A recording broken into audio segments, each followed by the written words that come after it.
Et voilà, juste après la communication du ministère de la Défense nationale, le parquet de la République se saisit du dossier. Écoutons le procureur de la République, Bruno Obianvé, c'est son nom.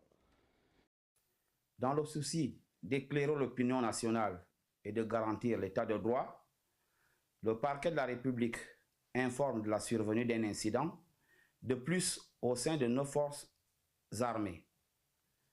En effet, dans la journée du samedi 21 décembre 2024, nous étions informés de la présence d'un corps sans vie présentant des signes de torture au sein de l'hôpital des instructions des armées Omar Bongo Ondimba du PK9. Des informations recueillies, il apparaît qu'il s'agit du second maître nommé Bunda Johan, qui aurait trouvé la mort dans des circonstances tragiques après avoir été violemment pris à partie, sans aucune forme de procès, par des individus en raison d'une accusation de vol présumé qui aurait eu lieu chez son supérieur hiérarchique. Ces faits, d'une extrême gravité, s'ils sont établis, constitueraient à n'en point douter une violation flagrante des droits fondamentaux garantis par notre Constitution et les conventions internationales auxquelles la République gabonaise est partie.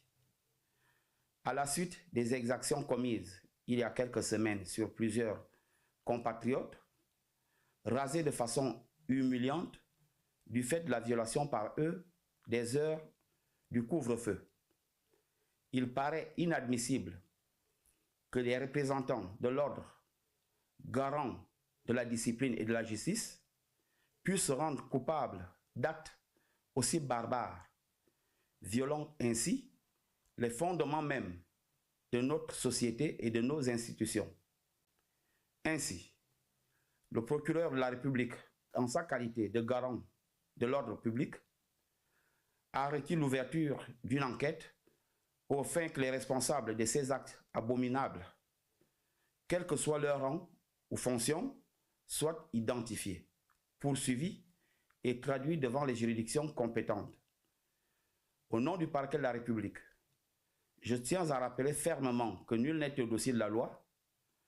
Toute tentative de dissimuler la vérité et de mettre en lumière des velléités corporatistes tendant à détourner l'enquête sera traitée comme une entrave à l'action de la justice et les auteurs seront poursuivis avec la plus grande sévérité.